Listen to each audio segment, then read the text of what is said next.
সবাই কেমন আছো? আশা করি সবাই খুব ভালো আছো। আজকে রেসিপি দেখাবো পালং শাকের পরোটা। তার জন্য গরম জল করে নিচ্ছি, উষ্ণ গরম জল। তার মধ্যে কেটে রাখা আগে থেকে ধুয়ে রেখেছি পালং শাক 200 গ্রাম ভাপিয়ে নেব ভালো করে। ভাপানো হয়ে যাওয়ার পর জলটাকে ভালো করে ঝরিয়ে নেব। ভাপানো হয়ে গেছে, এরপরে জলটাকে ঝরিয়ে নেব ভালো করে।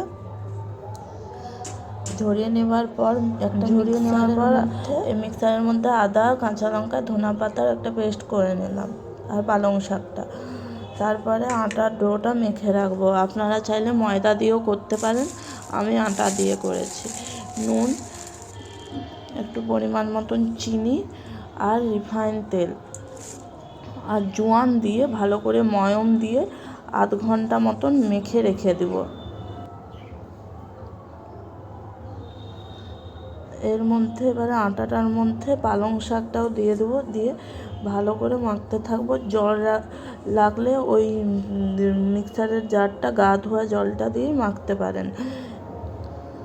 মেখে রেখে দিয়েছি আধ ঘন্টা পরে লেচি কেটে পরোটা ভাজবো। এরপরে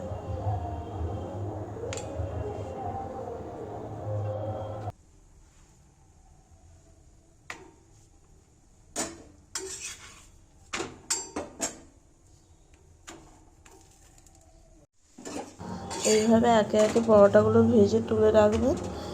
আর রেসিপিটা যদি ভালো লাগে প্লিজ লাইক, কমেন্ট, শেয়ার